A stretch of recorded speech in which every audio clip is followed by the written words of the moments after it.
पुऱ्या तो आपण नेहमीच बनवतो, पण आपण ज्या पुऱ्या बनवतो त्या नॉर्मल गव्हाच्या पिठाच्या असतात. पण आज मी ना तुम्हाला छानपैकी अशा पालक पुऱ्या बनवून दाखवणार आहे. इतक्या कुरकुरीत, गरमागरम, टेस्टी आणि विशेष म्हणजे खूप हेल्दी असतात. भरपूर वेळापर्यंत कुरकुरीत राहतात. एकदम छान कडक बनतात. पाहू शकता तुम्ही किती छान अशी टम फुगलेली ही पालकची पुरी गरमागरम चहासोबत किंवा भाजीसोबत, केचपसोबत तुम्ही याला खाऊ शकता. टिफिनला नेऊ शकता, प्रवासात नेऊ शकतात. खूप छान लागतात. चव असते याच्यामध्ये, एकदम भारी वाटतात खायला. तर तुम्ही नक्की करून बघा. जर पालक खायला आवडत नसेल तर पालकापासून अशा पुऱ्या करून बघा, खूप भारी लागतात. तर चला बघून घेऊया आपण याला बनवायची कृती, लागणारं साहित्य. आजची रेसिपी आवडली तर लाईक करा, चॅनलला सबस्क्राईबर करा. तर आपल्याला साहित्य काय लागणार आहे ते पाहून घेऊया. तर मी इकडे थोडीशी पालक घेतलेली आहे. देठं वगैरे म्हणजे दांडी वगैरे असते बघा, ती काढून घ्यायची. म्हणजे अगदी थोडीशी ठेवायची पानाजवळची. बाकी जी पुढची असते ना लांब दांडी, ती तोडून टाकायची. तर इकडे मी थोडासा पालक स्वच्छ धुवून आणि सुकून घेतला आहे. थोड्याच पुऱ्या बनवायच्या, त्यामुळे मी थोडा पालक घेतला आहे. त्यानंतर पालकाची पेस्ट बनवण्यासाठी आपल्याला मिरची, लसूण, थोडेसे जिरे टाकायचे आणि ओवा घेतला आहे. ते आपल्याला पीठ मळायला हवा आहे, तो काही पेस्टमध्ये टाकायचे नाही. तर हे सगळं साहित्य तुम्ही पाहू शकता. लसूण, मिरची आणि जिरे. त्यानंतर इकडे सफेद तीळ घेतलेले आहे. 1-2 चमचे बेसन पीठ घेतले. खूप छान खस्ता पुऱ्या होतात यांनी. आणि आपलं नॉर्मल गव्हाचं पीठ, बस. याच्या व्यतिरिक्त काहीच आपल्याला साहित्य लागणार नाही. झटकीपट ह्या पुऱ्या बनल्या जातात. तर सर्वप्रथम काय करायचं, हे जे पालक आपण घेतलेत ना पानं, ते जरा गरम पाण्यामध्ये ठेवायचे. इकडे तुम्ही गॅस बंद ठेवला तरी हरकत नाही, फक्त पाणी तापून घ्या छान प्रकारे. आणि हे ना मस्त पानं ह्याच्यामध्ये डिप करायचे. काही शिजवत बसवायचं नाही, फक्त आणि फक्त थोडंसं याला गरम पाण्यामध्ये डिप करायचं. याचा नॉर्मल कच्चापणा निघून जातो. आणि याच्यामध्ये अगदी चिमूटभर ना साखर टाका. ह्याने काय होतं माहिती आहे का, पालकचा जो हिरवा आहे ना, हिरवा रंग ना अगदी तसाच राहतो. म्हणजे असा फिकपक नाही पडत. आणि एकीकडनं थंड पाणी काढून ठेवा फ्रीजमधलं. ह्या पाण्यामध्ये आपल्याला ही गरम गरम पाण्यातली पालक ह्याच्यामध्ये डिप करायची. त्यामुळं काय होतं, पालकाचा रंग एकदम छान वेळापर्यंत असा पॅक राहतो. आणि त्याची जी कुकिंग प्रोसेस असते ना, म्हणजे शिजण्याची, ती सुद्धा मग थंड होते. ते इकडे बघू शकता, हा पालक मी 1 मिनटं 1.5 मिनटं ठेवलेला आहे. आणि आता मी लगेचच काढून थंड पाण्यामध्ये ह्याला ठेवणार आहे. हे बघा, लगेच काढून झटकेपट याच्या थंड पाण्यामध्ये याला ठेवायचं.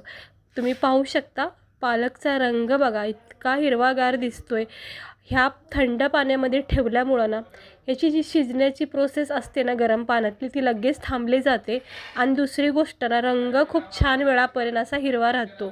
मस्त अशा हिरव्यागार पुऱ्या दिसतात. 1-2 मिनटं ठेवायचं किंवा 1 मिनटं ठेवलं तरी हरकत नाही. आणि मग हे सगळं पाणी असं निथळून घ्यायचं. हे बघा, हे असं थंड पाण्यातून ना ही पालक काढून घ्यायची, पाणी निथळून घ्यायचं. हे असं हलक्या हाताने याला दाब द्यायचा आणि मिक्सरच्या भांड्यामध्ये याला असं टाकून घ्यायचे. सगळं पाणी पालकामधलं असं निथळून घ्यायचं आणि मिक्सरच्या भांड्यात याला टाकायचं. आता आपल्याला पेस्ट बनवायची. ह्याच्यामध्ये 2-3 हिरव्या मिरच्या, लसूण, थोडेसे जिरे टाकायचे. मीठ वगैरे काही टाकायचं नाही. अजिबात पाणी न टाकता ह्याची पेस्ट बनवायची. झटकेपट ही पेस्ट बनली जाते. वाटलंच थोडासा म्हणजे वाटायला थोडंसं जड जात असेल तर थोडं पाणी टाकू शकता तुम्ही. तर पाहू शकता हे मस्त पालकची पेस्ट किंवा प्युरी आपण बनवलेली आहे. आता आपण पीठ मळूया. तर 1 वाटी इकडे मी गव्हाचं पीठ घेतले, गव्हाचं पीठ. आणि इकडे मी बेसन पीठ घेतले 2.5 चमचे. बेसन पिठामुळं ना खूप छान चव तर येते. दुसरी गोष्ट खस्ता बनतात पुऱ्या. त्यानंतर मी इकडे सफेद तीळ टाकलेत, थोडेसे जिरे टाकायचे आणि थोडासा तळहातावर 1 चिमूटभर ओवा घ्यायचा आणि कुस्करून ह्याला असं पिठामध्ये टाकायचं. खूप छान फ्लेवर येतो ओवा जिऱ्याचा. त्यानंतर आपण याच्यामध्ये चिमूटभर मीठ टाकायचं आणि 2 चमचे ना असं गरम गरम तेल तापत ठेवलेलं आहे पुऱ्यासाठीच. त्यातलं कोमट तेल जे असतं ना, ते याच्यामध्ये टाकायचं 2 चमचा. थोडंसं धना पावडर टाकू शकता, नाही टाकलं तरी हरकत नाही, पण चांगली चव येते पुऱ्याला. आता इकडे मी 2 चमचे गरमागरम असं तेल टाकलेलं आहे. चांगला तडका बसतो आणि मग पुऱ्यासुद्धा कुरकुरीत राहतात. आता याला हलक्या हाताने पहिलं सर्वप्रथम चोळून घ्यायचं. बेसन पीठ, तेल वगैरे जे टाकले ना ते सगळं चोळून घ्यायचं आणि मगच ही वाटलेली प्युरी थोडी थोडी टाकायची, एकदम नाही टाकायची, नाही तर काय होतं पातळ होऊ शकतो पीठ. त्यामुळं जसं तुम्हाला वाटेल तसंच ही प्युरी याच्यामध्ये टाकत राहा. एक घट्ट पीठ मळून घ्यायचं याचं. एक 5-6 मिनटातच ही पीठ मळलं जातं. हे बघा जसं लागेल तसं ही प्युरी टाकत राहा याच्यामध्ये. पाण्याचा वापर अजिबात करू नका, फक्त प्युरीमध्येच हे पीठ मळून घ्यायचं. हे बघा हे अशा पद्धतीने मी पीठ मळून घेतलं आहे. पूर्ण पालक प्युरी मी इकडे वापरलेली आहे, म्हणजेच पेस्ट. आता याच्यावर थोडंसं अगदी तेल लावून घेते आणि याला जरा नरम सॉफ्ट करायचं. एका दुसऱ्या प्लेटमध्ये आता मी याला काढून घेते. हवं तर तुम्ही 5 मिनटं याला ठेवू शकता किंवा लगेचसुद्धा करू शकता. तर मी लगेच करायला घेते. पण तुम्ही पाहू शकता किती मस्त सुंदर हिरवगार असं पालकाचं हे आपलं पुऱ्याचं पीठ तयार झालेलं आहे आणि एकदम सॉफ्ट नरम झालेलं आहे. आता छोटे छोटे लाट्या करायच्या, उंडे बनवायचे, जसं आपण नॉर्मल बघा गव्हाच्या पिठाच्या पुऱ्या बनवतो ना, अगदी तसं करायचं. एक छोटी छोटी लाटी घ्यायची आणि एकदम असे करून ठेवा. एक 7-8 किंवा 10 अशा लाट्या करून ठेवल्या की पटापटा मग लाटता येतात. लहान मोठे छोटे जसेही तुम्हाला आवडतील तशा तुम्ही ह्या लाट्या बनवा. आता तुम्हाला पुऱ्या कशा लाटायच्यात म्हणजे आवडीनुसार लाटा, जाड पातळ जशीही तुम्हाला आवडत असेल पुरी लाटा. पण जर तुम्हाला कुरकुरीत पुरी हवी असेल ना तर पातळ लाटा, म्हणजे चपाती असते बघा आपली पातळ, अगदी तशा पद्धतीने लाटा. पाहू शकता ह्याची कडा बघा, पातळ करायची. थोडंसं लाटण्याला तेल लावायचं म्हणजे हे चिटकत नाही खाली. हे बघा अगदी थोडंसं तेल लावायचं आणि असं हलका हात वापरायचा लाटताना. आणि पाहू शकता बघा किती मस्त पातळ अशी पुरी लाटली का नाही. जर कुरकुरीत पुऱ्या हव्या असतील ना तुम्हाला तर पातळ अशी ठेवा, एक लेअर जाड बस.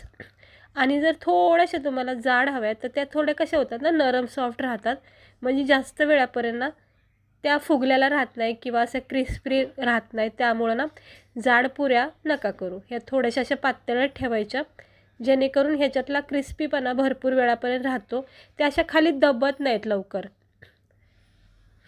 आता ह्या सगळ्या पुऱ्या मी अशा लाटून घेते. पाहू शकता अगदी लाटण्याला थोडंसं तेल लावलं की न चिटकता ह्या पुऱ्या लाटल्या जातात. तर मी इथं 5-7-8 पुऱ्या लाटून घेतलेल्या आहेत. तेल तापत ठेवलं होतं मी. स्लो गॅस करायचं, कडकडून तेल तापून घ्यायचं आणि मग एक एक पुरी याच्यामध्ये सोडायची. आता तेल ना चांगल्या प्रकारे तापलेलं होतं ना त्यामुळे ही लगेच पुरी शेकली जाते. तुम्ही पाहू शकता आपण पातळ पुऱ्या लाटल्यामुळं पुऱ्या बघा किती छान फुगलेल्या आहेत. हे बघा तुम्ही पाहू शकता जवळून. वा वा किती मस्त झाल्यात बघा, किती सुंदर रंग आलाय का नाही. एकदम छान गोल गरगरीत अशा या पालकाच्या पुऱ्या तयार होत आहेत. आणि हे सुरुवातीचं तेल होतं ना जरा तापलं होतं त्यामुळे ह्या लगेच शेकल्या गेलेल्या आहेत. आणि गॅस आता स्लो केला आहे. हे बघा काढून घेऊया, नाही तर काय होतं करपल्या जाऊ शकतात. तर मस्त झाल्यात, एकदम कडक झालेल्या आहेत, काढून घ्यायच्या. आता मी गॅस स्लो केला, थोडासा टेम्परेचर तेलाचा कमी असतो. आता ह्या तिसऱ्यासुद्धा आपण टाकून घेऊया. इकडे सुद्धा मी 3 पुऱ्या सेट करते, पाहू शकता. आणि याला असं हलक्या हाताने थोडंसं असं डीप करायचं, ज्यामुळं काय होतं लगेच पुरी फुगली जाते. आणि तुम्ही पाहू शकता इकडे एकही पुरी अशी आपली दबली नाही खाली. सगळ्या पुऱ्या ज्या आहेत त्या फुगल्या गेलेल्या आहेत. आणि अशा पुऱ्या झाल्या की खरंच खूप मनाला आनंद होतो की पुरी केली आणि फुगली नाही ना मग आपल्याला थोडंसं तरी निराशा वाटतीच. ते पाहू शकता किती मस्त पुऱ्या फुगल्यात का नाही, एकदम छान झाल्यात. अजिबात एक पण पुरी अशी आपली दबली नाही खाली. व्यवस्थित पीठ मळण्यात आलं, व्यवस्थित सगळं साहित्य टाकलं की चांगल्या पुऱ्या. आणि दुसरी गोष्ट पातळ लाटताना थोड्याशा तर पुऱ्या तर फुगणारच फुगणार. हे बघा ह्याला थोडा वेळ ठेवायचं स्लो गॅसवर, छानपैकी कडक होऊन द्यायच्या आणि मगच काढायच्या.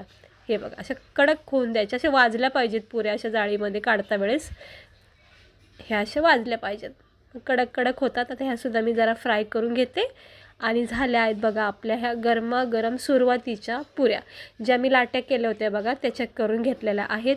आणि पालकाच्या पुऱ्या तुम्ही पाहू शकता किती छान झाल्यात का नाही. म्हणजे कुणालाही जर वाढताना म्हणजे सर्व करताना चहासोबत असो केचपसोबत असो तर इतके आवडीने खातील ना, कारण पालकाच्या पुरीची ना एक छान चव लागते.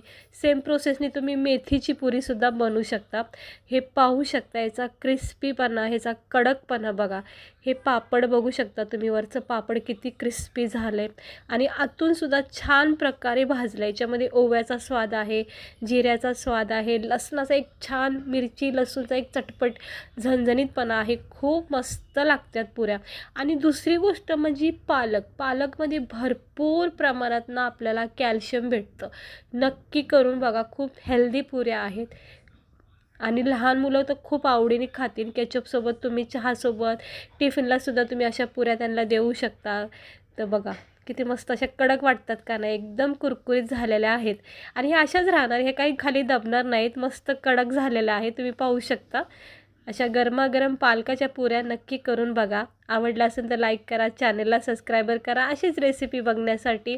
आणि हो, पालकाच्या पुऱ्या तरी एकदा नक्की करून बघा, सगळेजण तारीफ करून आवडीने खातील. आता मी चहासोबत याला फिनिश करणार आहे. तुम्ही पण या सगळे खायला. स्वस्त रहा, मस्त रहा.